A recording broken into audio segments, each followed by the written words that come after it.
Any questions? Because this is the key to the whole thing. Once you've got this, the rest just drops into place. Any further questions on this? Yes? The Christian scientists be tensions in as much as they say it's all in the mind, not in, would that be? They're in that line. They're in that line, yes. Not really broken, it's just in your mind. Yes, that's insanity, of course. Yeah. Any other questions before we go on? Well, now in that case, you probably have got the meaning of beyond the phenomena, beyond, in other words, on the other side of the phenomena from us. So beyond the phenomena, meaning things appearing as they appear. So the phenomena of the tree are a rustling that comes into my ear, some roughness that comes under my hand, some brown, that's the trunk, and some green, that's the leaves. Those are the phenomena. Behind those phenomena, all is unknowable. It's just one big question mark. Behind the brown and the green and the rustling, I don't know if it's a tree. I don't know what it is. I can very well put together in my mind that it's a tree, but I can put together in my mind that it's a donkey. I mean, I can do as I like. My mind is active. The senses are passive to the phenomena, but the mind is no longer passive to the object. In Aristotle, the senses were passive to the phenomena, and the intelligence is passive to the form or essence of the thing. But now, my mind is no longer passive. My mind is active and is going to create the object. So that is the key to the whole encyclical. Now, we immediately start applying this principle. And we're going to take 3 examples. God, miracles, and revelation. Let's have a look. We'll leave Kant in place. And I hope this comparison helps, that the senses, my senses, carry the phenomena to the queen, which is the mind, and only the queen unlocks the essence, which is, so to speak, inside the phenomena. And that's what Hume couldn't see. Hume thought that the senses simply bring sensation. Hume forgot that there's a treasure inside the box. He said there's only the box. No, no, no, no, no. If there was only the box, Hume would be quite right that I do not know that the white ball causes the red ball to move. But since there is the box, or the treasure inside the box, then not only do the senses bring to me the color, inside the sensation is also the reality of one ball causing the other to move, as the mind can pick up from the sensation. When the sensation says the white moves and stops and the red starts to move, the mind says that's cause. And that's Aristotle. The senses don't tell me that one causes the other. Hume is right. But the mind tells me that the one causes the other. And the mind picks that up from inside the sensations. So you see, Aristotle is right. So Aristotle is right. And these moderns are off the wall. However, let's now apply Kant's principle to a few cases. Firstly, God. We have Frankenstein admiring a sunset. Here's Frankenstein again. So there are 3, we might make 3 examples. We can get them down on one board. Here's Frankenstein. And here is the sunset. Now, I'm not a great artist, so don't laugh too much. There's the sunset. The phenomena of the sunset come to Frankenstein, and he sees the sunset, fine. But now, the Catholic looks at the sunset, and the essence, the reality behind, the intelligible reality inside the setting sun, is that this is a beautiful effect. Let's just say a beautiful effect. The senses don't pick up the beauty. The senses pick up what is beautiful, but they don't pick up the beauty. The dog can't pick up the beauty. So the beauty is for the intelligence. The intelligence picks up this spectacle. The senses give me the spectacle, and the intelligence realizes the beauty. But it's a beautiful effect. And the intelligence says there's no effect without a cause. Our intelligence does say that. So the intelligence climbs up and down from a beautiful cause, or beauty. Beauty cause. In other words, as St. Paul says in the Epistle to the Romans, those who, looking at the phenomena, do not appreciate that there is a great cause are inexcusable. That's more or less what he says. It's the most natural thing in the world for the human mind. Firstly, the beautiful effect imposes itself on my mind. My mind thinks and realizes that it's an effect, and from the effect, my mind then climbs to the cause. Right? But now, if that's the Catholic admiring the sunset, but now Kant admires the sunset, all of this is just completely wiped out. All of that is absolutely wiped out. What's behind the beautiful phenomena of the sunset? The Ding an sich. I don't know what's behind it. So if I don't know even what's behind the effect, obviously I can't climb to the cause. So that's Kant admiring the sunset. There's just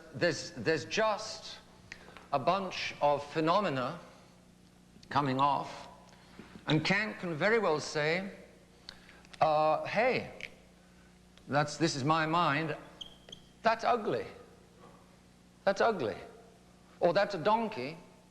Or that's no different from the tramp walking down the street in the big city. The mind is no longer subject, can no longer pick up anything intelligible in the effect, and therefore still less can it pick up the intelligible cause. Therefore, for Kant to climb from the effect to the cause, for Kant to look at the realities and say there must be God, forget it. Forget it. So God, as the author of nature, is just wiped off the map. And all of the arguments for the existence of God from nature are just completely gutted. First example. Second example, miracles. Here's the Catholic at the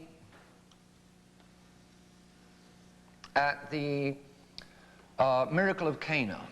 There are 6 water pots. I'm not a great artist. 1, 2, 3, 4, 5, 6. 6 water pots, I think it is, at the Cana marriage feast.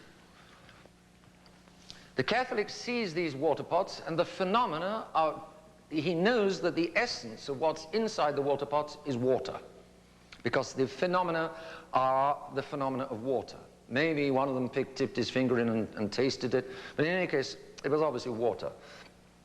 Because he heard them saying, go out to the well. The mother said, go and fill 6 water pots, and so it's water. Then he hears a conversation going over the other side of the room with Jesus of Galilee, and then the Catholic sees that the water has turned red. He then sees that what used to be the water is poured out on the tables. He sees the guests tasting it. He has a swig himself. Hey, it's delicious wine. So the phenomena have changed very clearly from the phenomena of water to the phenomena of wine. Now the Catholic is able to read behind that, and when the Catholic picks up firstly the phenomena of water, and then the phenomena of wine in the same 6 phenomenal water pots, he says, hey, that is a miracle.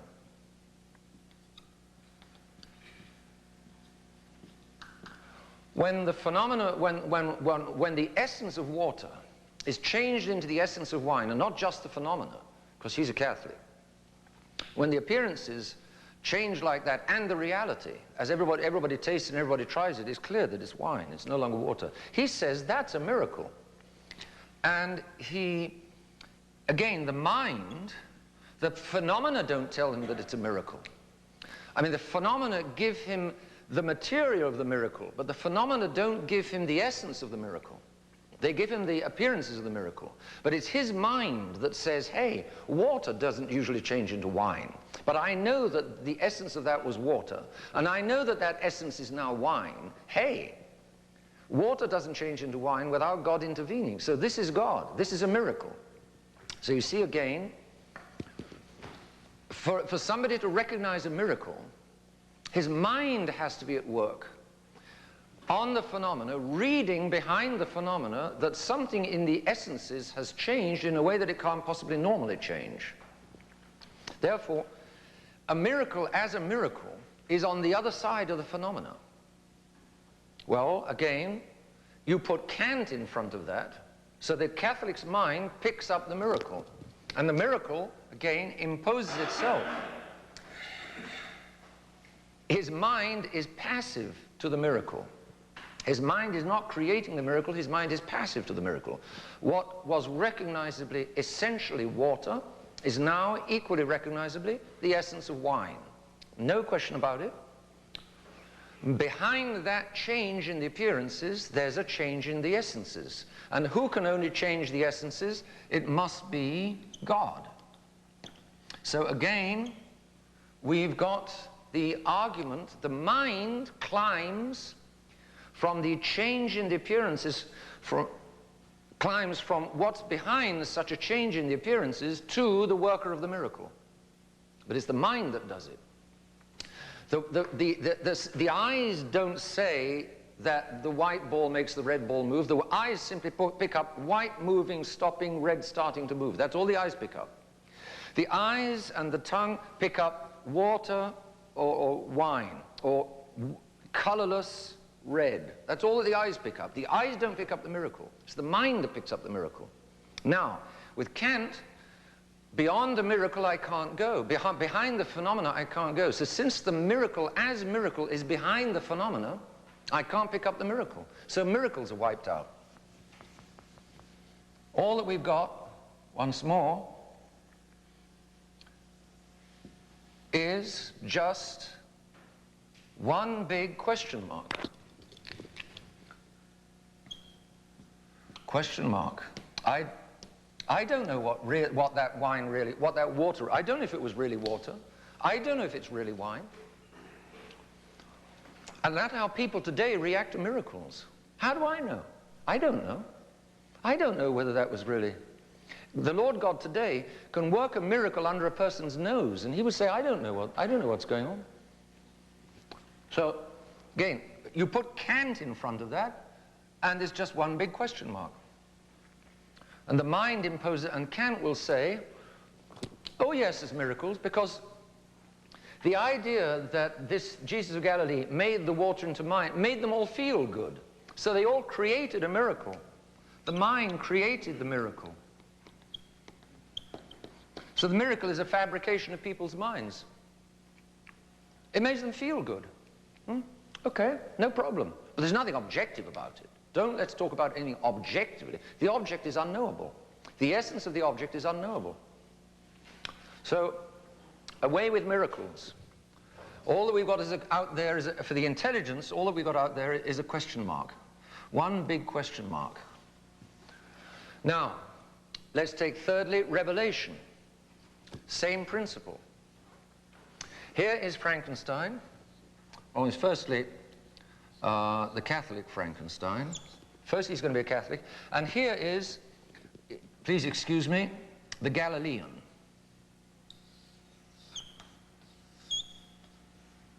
Okay? This is Jesus of Nazareth. He doesn't look much like him, but that's who it's meant to be. Our Lord talks, our Lord speaks, our Lord reveals. Our Lord, the fisherman, the carpenter's son of Galilee, presents his apostles with a lot of phenomena. The Sermon on the Mount. Maybe he spoke for an hour, 2 hours, I don't know. And it beat on everybody's eardrums. And at the same time, they watched this man standing. And our Lord was revealing the new law. He was revealing the Son of God. So a lot of Galileans at that time watched the phenomena of Jesus of Nazareth. And some of them said, these phenomena are such that my intelligence tells me that this is God. This man, he's revealing to me that behind this son of Joseph, dressed in Galilean clothing, which is what I pick up, and speaking perhaps with a Galilean accent, which is what my ears pick up, behind this is coming to me the revelation of the Son of God, IHS. Who do men say that I am? Some say Jeremiah, some say Elias, some say, and who do you say that I am? Thou art the Christ, the Son of the living God. See, Peter is recognizing that behind these appearances, which strike the Pharisees as absolutely nothing extraordinary, and strike most people walk down the street as Jesus walks down the other side of the street and don't even turn their heads.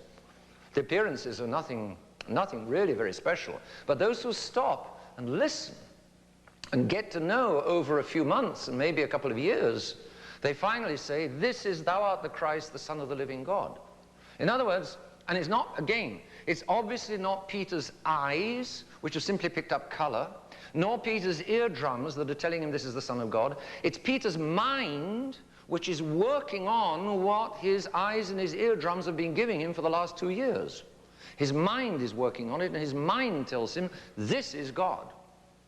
Because there's no other explanation of the majesty and dignity and truth and beauty of these phenomena. So Peter's mind says, this is God. Thou art the Christ, the Son of the living God.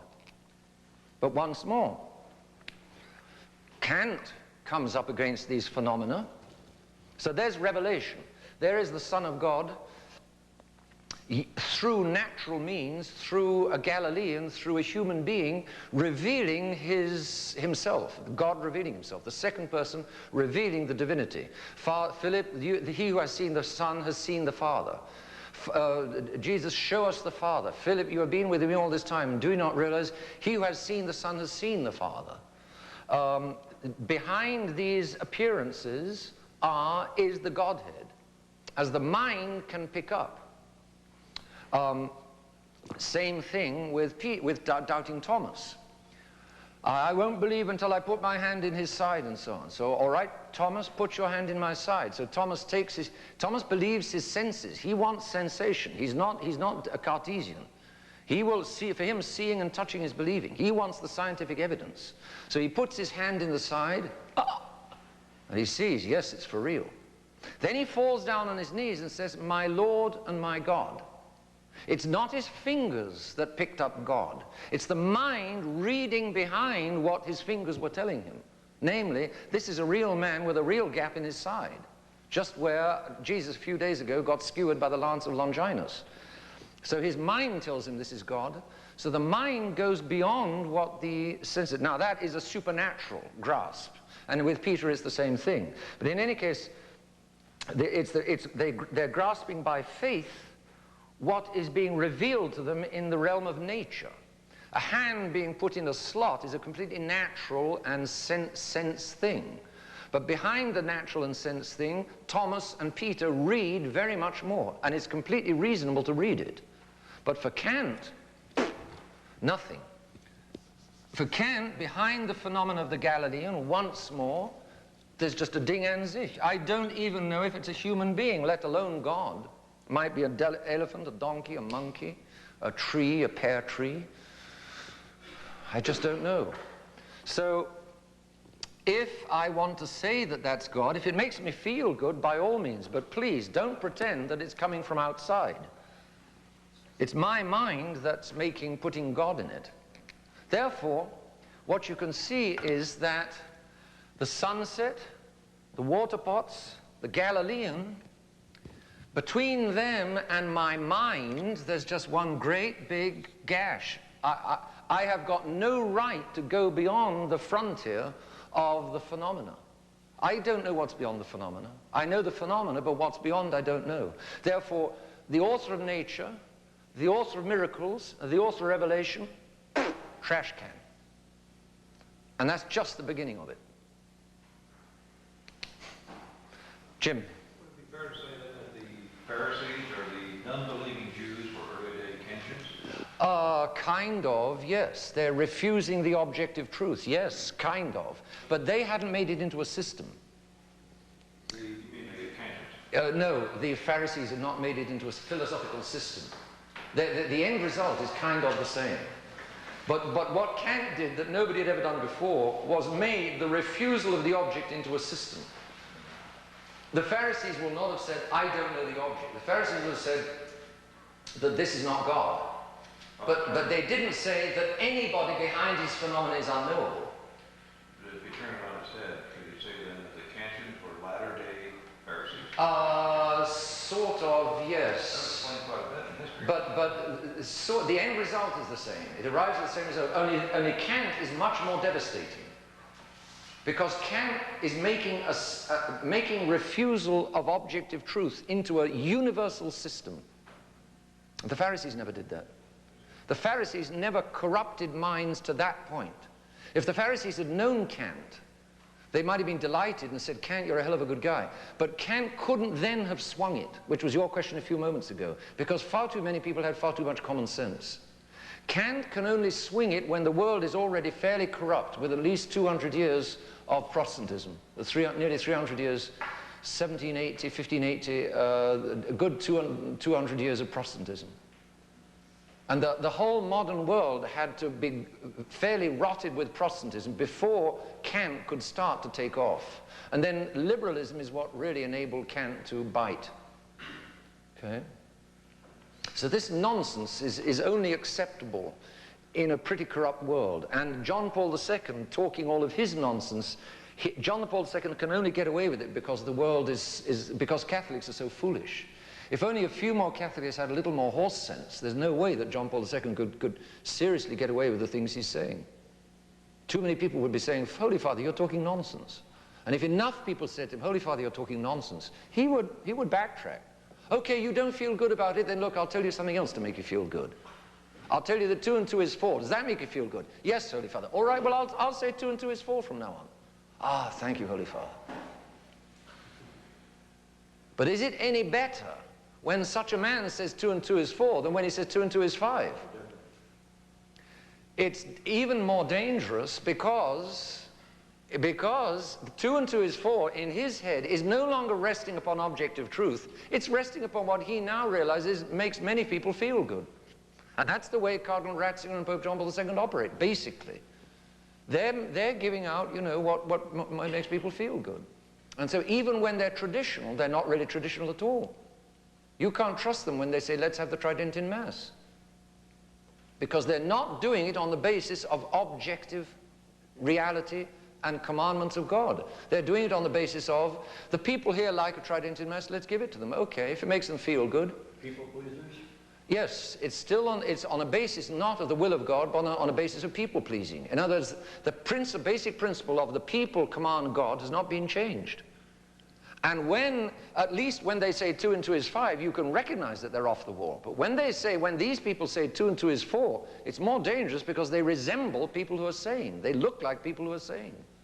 Cardinal Spellman celebrating the traditional Mass. Dangerous. I think Spellman was already into the game, I'm afraid, yes. Jim? Did Kant deny the law of cause and effect? Did he deny that?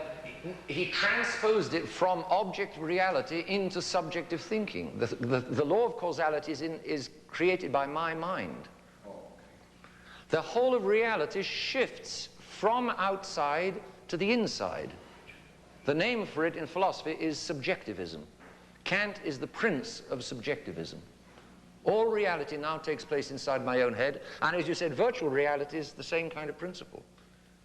Yes? There are kind of 2 types of people, because on one hand, he clearly said he couldn't prove the existence of God, but on the other hand, I think he also said, well, as far as I'm personally concerned, the moral law within me and the stars above me are sufficient to prove God. So yes, but his proof of God is entirely bogus. It's, he proves God by the will rather than by the intellect. In other words, more or less, he lands on his feet, therefore God exists. What I want is true. God equals what I want.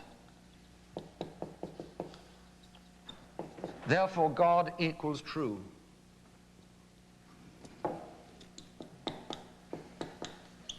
See, the conclusion is correct, but the basis upon which he rests the conclusion is completely wild. So you see, once again, the modernists can end up with the exterior of the bottle looks just like it used to, but their substance is completely changed. God now rests upon what I want. You want God, then he exists for you. You don't want him, then he doesn't exist for you. Whatever you want is true. Because the mind can no longer get reality, it's the will that gets reality from now on, which is insane. Doctor? Number 2, the miracle of Cana. Yes. The accidents changed. A Cantesian would not see that as a miracle. If our modern church member Cantesian, it's impossible to believe in transubstantiation. Yes. It's absolutely impossible. It can't make any sense. It can't make any sense. Because I can't even think about the accidents in front of yeah, you have no idea what's going on behind appearances. So if the appearances change and they say you don't know what's going on, the appearances stay the same, yet they don't know what's going on. Well, I mean, but essentially, I mean, they don't really believe in it, but they do, because we believe the essence changes, and since we assign the essence. It makes you feel good. To think that what's behind, that really is, that beneath the appearances of bread and wine is really Jesus Christ. If that makes you feel good, yeah, sure, oh yes. But it's on a completely different basis. Therefore, transubstantiation is true, but transubstantiation is what I want, or what I want is true, transubstantiation is what I want, therefore transubstantiation is true. Yeah, they arrive at the same conclusion, but on the substance is completely different. The appearance is the same, but the substance is completely changed. They've kept all the bottles in the pharmacist, but everyone has been emptied out and refilled overnight with poison. Instead of medicine, you've got poison. So, God as the author of nature, miracles as miracles, and external revelation, in other words, revelation coming to me from outside, not God speaking directly inside me, but revelation coming outside from, for instance, the Galilean, as I shall call him. All of that's the other side of the phenomena, and therefore it's all unknowable, and therefore it's all the trash can. All goes into the trash can. Now, therefore, God, miracles, and revelation do not exist outside. Outside, on the other side of the phenomena, is simply one big question mark. They don't come from outside, but they do come from somewhere. They do come from somewhere. They are, as given facts, they come from somewhere. I mean, you know, I do experience God, and I do experience miracles in life, and I do experience revelation. So since it's not coming from outside, because the outside is unknowable, but it is there, then it must be coming from inside. So, therefore, and we're moving into the principle of vital immanence, therefore God, miracles, and revelation come from inside. Now, what's this vital immanence business? Firstly, immanence is from the Latin, meaning remaining within. Immanens, remaining within. And vitalis, vita in Latin means life, and vitalis means of life. Therefore, vital is of life. Immanence, therefore, vital immanence is what is living inside. So where do God, miracles, and revelation come from? They are all living inside me. Therefore, the God comes from inside me. Because he doesn't come from outside, but he is there. Therefore, when I stand in front of the sunset, it makes me feel good. That's God. The feeling good is God, because he feels like God. Similar to the miracles, they don't come from outside because I'm not allowed to step beyond, I don't know anything beyond the phenomena. Therefore, the miracles come from inside. The revelation, I'm not allowed to step beyond the phenomena of the Galilean, because no one knows anything beyond the other side of the phenomena. But the Galilean makes me feel all cozy inside. He makes me feel charismatic. And therefore, that's revelation. That's God. That's the Galilean. The Galilean is God. But it all comes from inside. It doesn't come from outside. It comes from somewhere. Therefore, it comes from inside. It's something living from inside me. And that's the principle of vital immanence. So you've got the principle of phenomenist agnosticism. Agnosticism means I don't know. It's the Greek gignosko, know, and privative alpha, therefore I don't know. So agnosticism is I don't know the Ding an sich. Phenomenism means beyond the phenomena. Phenomenist agnosticism, I have no idea what's on the other side of the phenomena. That's the negative principle that just bulldozes the building site. And we will see not one scrap of the Catholic religion can resist this bulldozer. The bulldozer is radical. All objective reality is just emptied out, straight down the drain. What are going to be replaced by? Well, these things are experienced by me. The experiences don't come from outside, therefore the experiences must come from the inside. It's quite a simple argument, and to that extent it's logical. So all of this, the beautiful God of the sunset, the God of miracles, and the God of revelation, they all come from inside. So vital immanence, it's all something living inside me.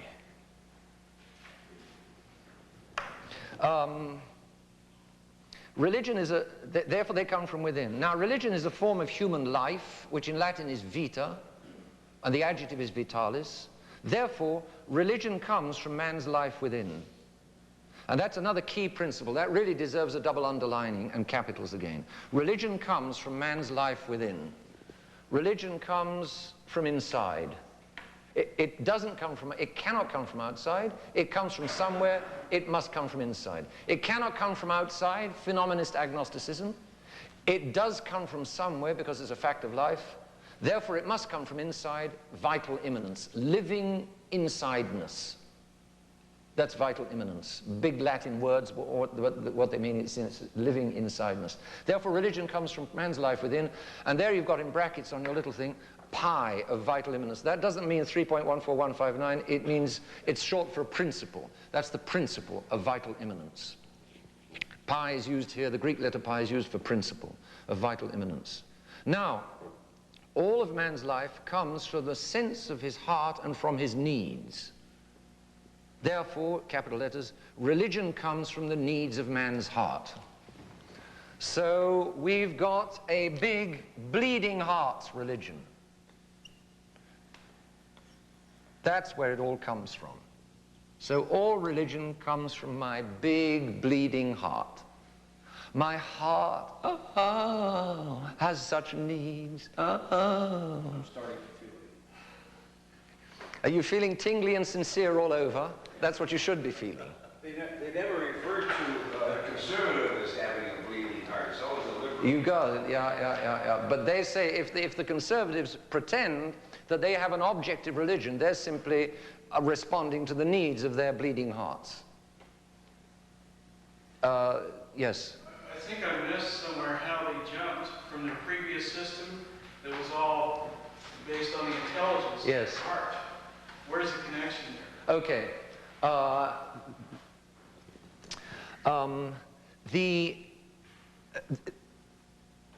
They come from somewhere. Therefore, they come from within, right? Now, religion is a form of human life. Therefore religion comes from man's life within. Man's life comes from the sense of the heart and from his needs. How do they arbitrarily say that instead of... You read paragraph 7. Take a look at paragraph 7. I'm sorry, I haven't still got your texts. I beg your pardon.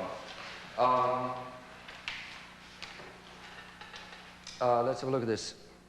When natural theology has been destroyed and the road to revelation has been closed by the rejection of the arguments of credibility from the object, and when all external revelation is absolutely denied because the other side of the Galilean I have no idea, but it is clear that the explanation for religion cannot be sought outside. It must therefore be looked for inside. And since religion is a form of life, the explanation must certainly be found in the life of man. And so we've got the principle of religion being inside, religious immanence. Moreover, the first actuation, so to speak, of every vital phenomenon, and religion, as noted above, is a living phenomenon, the first actuation is due to a certain need or impulsion. It comes from a need. That's what he says. The first actuation comes from some need. Speaking more particularly of life, the origin is a movement of the heart, which movement is called a sense. Okay? It's very condensed, very, very condensed. But so the needs of the heart generate this experience inside the intelligence, which then projects upon the phenomena what it needs. Okay? Heart, then, is the source of the need. Yes. So the new religion is going to be love, love, love. L-U-V, L-U-V, L-U-V. In it, lovely. Lovely, lovely, lovely. And the hills are alive with the sound of loveliness. And everybody's sweet and everybody loves.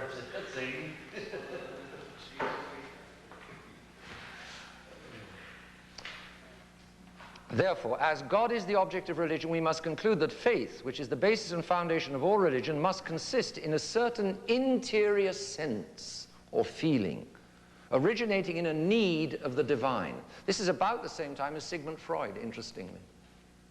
So, you know, the Modernists about the same time as Freud. So what you see, religion is an experience. Religion is a fact of life. God, revelation, miracles, people experience that. So it's a fact. We can't deny facts. Now, they can't be coming from outside because the other side of the phenomena we have no idea of. Therefore, this experience is coming from somewhere inside. This religious experience is a phenomenon of life. And life comes in man from the heart. Therefore, religion is coming from the heart. Does that make sense?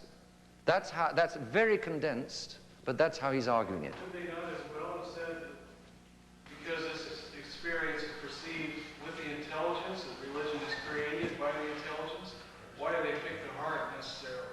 Because the intelligence is pushed around by the heart on this system. The intelligence is unhooked from the object. The intelligence is now responding to the interior needs of man. The intelligence is no longer responding to what's out there, right? Because it can't. On Kant's system, the intelligence can't respond to what's out there because the bridge with the intelligible object is cut, right?